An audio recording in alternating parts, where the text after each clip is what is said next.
നമസ്കാരം. ഇൻഫിനിറ്റ് സ്റ്റോറീസിന്റെ പുതിയൊരു അധ്യായത്തിലേക്ക് എല്ലാവർക്കും സ്വാഗതം.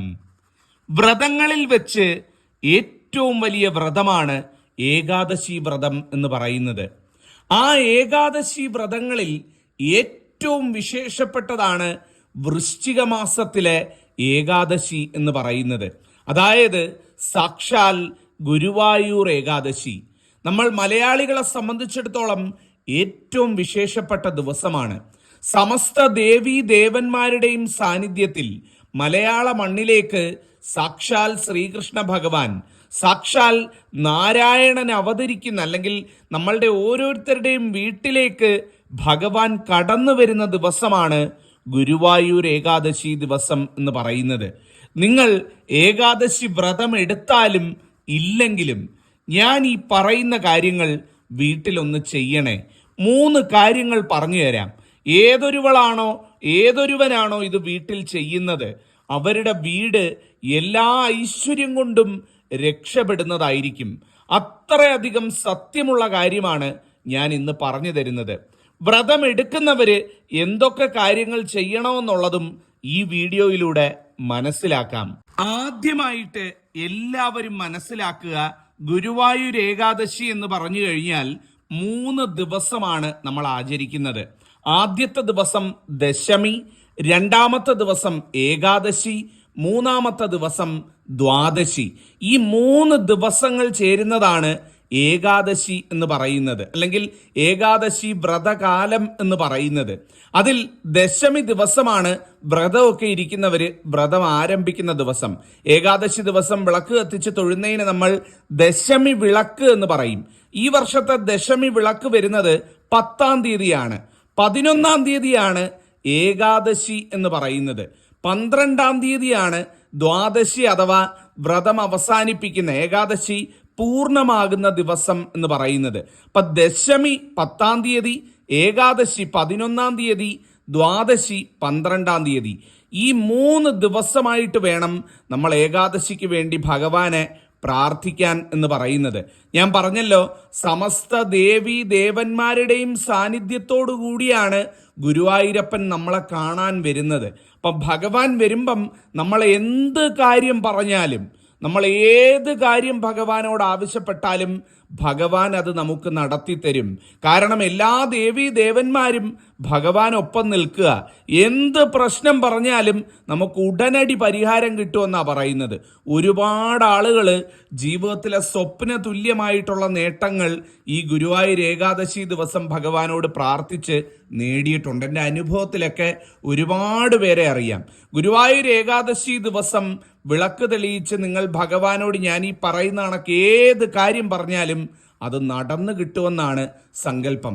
കൂടാതെ കഴിഞ്ഞ 7 ജന്മത്തിൽ അറിഞ്ഞോ അറിയാതെയോ ചെയ്ത സകല പാപങ്ങളും നിങ്ങളുടെ ജീവിതത്തിൽ നിന്ന് കഴുകി തുടയ്ക്കപ്പെടുകയും നിങ്ങൾക്കൊരു പുതിയ ജീവിതം ലഭിക്കുകയും ചെയ്യും എന്നുള്ളതാണ്. അപ്പം ചെയ്യേണ്ട 3 കാര്യങ്ങളിൽ ഒന്നാമത്തേത് എന്ന് പറയുന്നത്, നിങ്ങളുടെ വീട്ടിൽ ഒരു ശ്രീകൃഷ്ണ വിഗ്രഹമോ ഒരു ശ്രീകൃഷ്ണ ചിത്രമോ ഉണ്ട് എന്നുണ്ടെങ്കിൽ ഇന്നോ നാളെയോ ആയിട്ട് അത് എടുത്ത് തുടച്ച് മിനുക്കി ഏറ്റവും ഭംഗിയാക്കി ഒരല്പം തുളസി തീർത്ഥം കൊണ്ടൊക്കെ ഒന്ന് അതിലിരിക്കുന്ന പൊട്ടും പൊടിയും ഒക്കെ ഒന്ന് നീക്കം ചെയ്ത് തുടച്ച് വൃത്തിയാക്കി ഏറ്റവും ഐശ്വര്യമായിട്ട് നിങ്ങളുടെ പൂജാമുറിയിൽ അല്ലെങ്കിൽ വിളക്ക് വെക്കുന്നിടത്ത് വെക്കുക.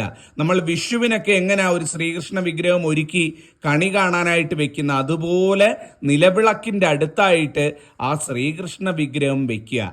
ദശമി, ഏകാദശി, ദ്വാദശി, അതായത് 10, 11, 12 ഡിസംബർ, ഈ 3 ദിവസങ്ങളിലും മുടങ്ങാതെ, യാതൊരു കാരണവും പറഞ്ഞ് വിളക്ക് മുടക്കരുത്. ഈ 3 ദിവസങ്ങളിലും ആ ശ്രീകൃഷ്ണ വിഗ്രഹം വെച്ച് അല്ലെങ്കിൽ ശ്രീകൃഷ്ണ ചിത്രം വെച്ച് അതിൻ്റെ മുന്നിൽ നിലവിളക്ക് തെളിയിക്കുക എന്നുള്ളതാണ് നിങ്ങൾ ചെയ്യേണ്ട ഒന്നാമത്തെ കാര്യം. ഒരു എക്സ്ക്യൂസും പറഞ്ഞ് നിലവിളക്ക് കൊളുത്താതിരിക്കരുത്. വീട്ടിലെ ഒരു അംഗത്തിന് കൊളുത്താൻ പറ്റുന്നില്ല, അല്ലെങ്കിൽ ഇപ്പം സ്ത്രീകളൊക്കെയാണ്, ആർത്തവ സമയമൊക്കെയാണ്, പറ്റുന്നില്ല എന്നുണ്ടെങ്കിൽ അത് അവർ പൂജാകാര്യങ്ങളിൽ നിന്ന് പൂർണ്ണമായിട്ടും ഒഴിഞ്ഞു നിന്ന് മറ്റുള്ള വ്യക്തികൾ അതിൻ്റെ ഉത്തരവാദിത്തം ഏറ്റെടുത്ത് ആ വീട്ടിൽ നിലവിളക്ക് തെളിയിക്കുക എന്നുള്ളതാണ്. ഒരു എക്സ്ക്യൂസും പറഞ്ഞ് കൊളുത്താതിരിക്കരുത്. ഏറ്റവും ഐശ്വര്യമായിട്ട് 3 ദിവസവും, ദശമി, ഏകാദശി, ദ്വാദശി, 3 ദിവസവും നിലവിളക്ക് തെളിയിക്കുക എന്നുള്ളതാണ് ഒന്നാമത്തെ കാര്യം. രണ്ടാമത്തെ കാര്യം എന്ന് പറയുന്നത് ഏകാദശി ദിവസവും ദശമി ദിവസവും ഭഗവാന് എന്തെങ്കിലും ഒരു നേദ്യം സമർപ്പിക്കുക. എന്തെങ്കിലും ഒരു നേദ്യം എന്ന് പറഞ്ഞ് ഞാൻ ഒഴിയുന്നില്ല, എന്താണ് വെക്കേണ്ടതെന്ന് കൃത്യമായിട്ട് പറഞ്ഞു തരാം. ദശമി ദിവസം നിങ്ങൾ വിളക്ക് കത്തിച്ച് പ്രാർത്ഥിക്കുന്ന സമയത്ത് നല്ല ഒരു മാമ്പഴം, കൂടുതലൊന്നും വേണ്ട, ഒരു മാമ്പഴം കടയിൽ നിന്നോ മറ്റോ വാങ്ങിയാലും മതി, നിങ്ങളുടെ വീട്ടിലുണ്ടായതായാലും മതി, നല്ല ഒരു മാമ്പഴം ആ ശ്രീകൃഷ്ണ ചിത്രത്തിന് മുന്നിൽ, ആ നിലവിളക്കിന് മുന്നിൽ വെച്ച് പ്രാർത്ഥിക്കുക. ഭഗവാന് സമർപ്പിച്ച്, ഭഗവാനെ ഞാൻ നൽകുന്ന നേദ്യം അവിടുന്ന് സ്വീകരിച്ച് അനുഗ്രഹിച്ചാലും എന്ന് പറഞ്ഞുകൊണ്ട് ഒരു നല്ല മാമ്പഴം ആ നിലവിളക്കിന് മുന്നിൽ ഒരു വാഴയിലയോ മറ്റോ വെച്ച് അതിന് മുകളിലായിട്ട്, അല്ലെ ഒരു പൂജാതാലം വെച്ച് അതിന് മുകളിലായിട്ട് ഭഗവാന് സമർപ്പിക്കുക. ഏകാദശി ദിവസം ഭഗവാൻ ഏറ്റവും പ്രിയപ്പെട്ട പാൽപ്പായസം ഒരു പാത്രത്തിൽ തയ്യാറാക്കി ത്രിസന്ധ്യയ്ക്ക് വിളക്ക് തെളിയിച്ച് ആ വിളക്കിന് മുന്നിൽ വെക്കുക. ഇനി ചിലർ എൻ്റെ അടുത്ത് ചോദിക്കാറുണ്ട്, തിരുമേനി വൈകുന്നേരം വിളക്ക് കത്തിക്കാൻ പറ്റത്തില്ല, ഞങ്ങൾ ജോലിക്കൊക്കെ പോയിട്ട് വരുമ്പോൾ ലേറ്റാവും, രാവിലെ ചെയ്താൽ മതിയോ എന്ന്. ഏകാദശി ദിവസം രാവിലെ ആണെങ്കിലും കുഴപ്പമില്ല, നല്ല ഒരു പാൽപ്പായസം ഒരു ചെറിയ പാത്രത്തിൽ ഉണ്ടാക്കി ഭഗവാൻ അത് നേദിക്കുക. ഏറ്റവും ഐശ്വര്യമായിരിക്കും എന്നാണ് പറയുന്നത്. നിങ്ങളുടെ ജീവിതത്തിലെ സകല ദോഷ ദുരിതങ്ങളും ദുഃഖങ്ങളും തീരും, സകല കണ്ണീരും ഒപ്പാൻ സാക്ഷാൽ ഭഗവാൻ അവിടെ അവതരിക്കും, അനുഗ്രഹിച്ചിരിക്കും. 100% ഉറപ്പുള്ള കാര്യമാണ്. ഇതാണ് രണ്ടാമത്തെ കാര്യം എന്ന് പറയുന്നത്. മൂന്നാമതായിട്ട് നിങ്ങൾ ചെയ്യേണ്ടതെന്ന് പറയുന്നത്, നിങ്ങളുടെ വീട്ടിൽ ആ വിളക്ക് കൊളുത്തുന്ന സമയത്ത് ഓം നമോ ഭഗവതേ വാസുദേവായ, ഓം നമോ നാരായണായ എന്ന് ഏറ്റവും ഐശ്വര്യമായിട്ടൊരു 108 തവണ ജപിക്കുക. ആ വിളക്ക് വെക്കുന്ന ഈ 3 ദിവസം ത്രിസന്ധ്യാ നേരത്തും, ദശമി, ഏകാദശി, ദ്വാദശി, 3 ദിവസം, 10, 11, 12, 3 ദിവസങ്ങളിലും നിങ്ങളുടെ വീട്ടിൽ നാരായണീയം നല്ല ഉച്ചത്തിൽ പാരായണം ചെയ്യുകയോ അല്ലെങ്കിൽ വീട്ടിൽ മുഴങ്ങി കേൾക്കുകയോ ചെയ്യുന്ന രീതിയിൽ മൊബൈലിലോ ടി വിയിലോ ഒക്കെ പ്ലേ ചെയ്യുക. ആ ത്രിസന്ധ്യാ നേരത്ത് നാരായണീയം അങ്ങനെ കേൾക്കുന്നത് നിങ്ങളുടെ വീടിന് സർവ്വ ഐശ്വര്യങ്ങളും കൊണ്ടുവരും, ഭഗവാനെ ആനയിച്ച് നിങ്ങളുടെ വീട്ടിലേക്ക് കൊണ്ടുവരും എന്നുള്ളതാണ്. ഭാഗവത പാരായണമൊക്കെ ചെയ്യുന്നവരുണ്ടെങ്കിൽ അത് ചെയ്യാം.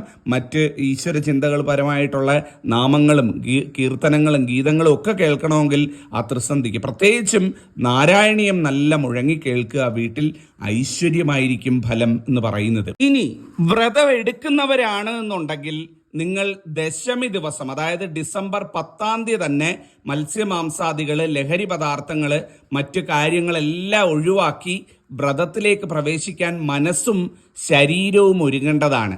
ദശമി ദിവസം വീട്ടിൽ വിളക്ക് വെച്ച് സന്ധ്യയ്ക്ക് നിലവിളക്ക് തെളിയിച്ച് ഭഗവാനെ പ്രാർത്ഥിക്കുക. ഭഗവാനെ, എനിക്ക് അവിടുന്ന് ആയുസ്സും ആരോഗ്യവും എല്ലാം നൽകണം, ഈ ഗുരുവായൂർ ഏകാദശി വ്രതം എടുത്ത് പൂർത്തീകരിക്കാനെന്ന് പറഞ്ഞ് ഭഗവാനോട് പ്രാർത്ഥിച്ച് ആ ഒരു സങ്കല്പം എടുത്തുകൊണ്ട് വ്രതത്തിൽ പ്രവേശിക്കാം. വ്രതത്തിൽ പ്രവേശിച്ചു കഴിഞ്ഞാൽ നോൺ വെജ് ആഹാരങ്ങൾ പൂർണ്ണമായിട്ടും ഒഴിവാക്കുക, ലഹരി പദാർത്ഥങ്ങൾ ഒഴിവാക്കുക, പകലുറക്കം ഒഴിവാക്കുക, ശാപവാക്കുകൾ പറയുന്നത് ഒഴിവാക്കുക എന്നിങ്ങനെ എല്ലാ തരത്തിലുള്ള ലൗകികമായിട്ടുള്ള കാര്യങ്ങളും ഒഴിവാക്കി നിങ്ങളുടെ ആരോഗ്യസ്ഥിതി അനുസരിച്ച് വ്രതം എടുക്കാവുന്നതാണ്. ആരോഗ്യസ്ഥിതി അനുസരിച്ച് വ്രതം എടുക്കുക എന്ന് പറഞ്ഞാൽ ചിലർ മരുന്നൊക്കെ കഴിക്കുന്നവർ, പഥ്യമൊക്കെ ഉള്ളവരുണ്ട്. അങ്ങനെയുള്ളവർ പട്ടിണി കിടക്കണമെന്ന് ഞാൻ പറയത്തില്ല. കാരണം ഭഗവാൻ അറിയാം നിങ്ങളുടെ അവസ്ഥ എന്ന് പറയുന്നത്. ഇപ്പോൾ ഒരു നേരം എടുത്തുകൊണ്ടോ അല്ലെങ്കിൽ ഒരു നേരം അരിയാഹാരം കഴിച്ചുകൊണ്ടോ നിങ്ങൾക്ക് വ്രതം എടുക്കാം. പഴവർഗ്ഗങ്ങൾ കാര്യങ്ങളൊക്കെ കഴിക്കുന്നതിൽ തെറ്റില്ല. ഉള്ളി, വെളുത്തുള്ളി പോലുള്ള കാര്യങ്ങളൊക്കെ ഒഴിവാക്കുക.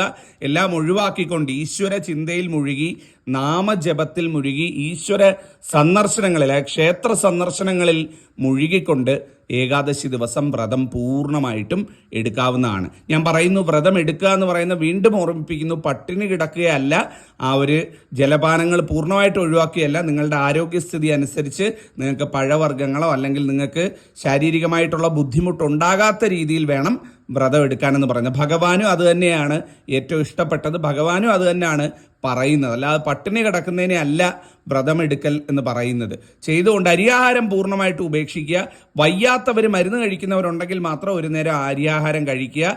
അതിനനുസരിച്ച് മറ്റ് കാര്യങ്ങൾ, പഴവർഗ്ഗങ്ങളോ മറ്റോ കഴിക്കുക എന്നുള്ളതാണ്. ചെയ്തുകൊണ്ട് ദ്വാദശി ദിവസം രാവിലെ അമ്പലത്തിൽ പോയി ഏകാദശി വ്രതം നോറ്റ് കഴിഞ്ഞ് ദ്വാദശി 12-ാം തീയതി രാവിലെ അമ്പലത്തിൽ പോയി ഭഗവാനെ കണ്ട് തൊഴുത് പ്രാർത്ഥിച്ച് ഭഗവാന് എന്തെങ്കിലും വഴിപാടോ പുഷ്പാഞ്ജലിയോ നടത്തി അവിടുന്ന് നൽകുന്ന തീർത്ഥവും സേവിച്ച് വ്രതം അവസാനിപ്പിക്കാവുന്നതാണ്.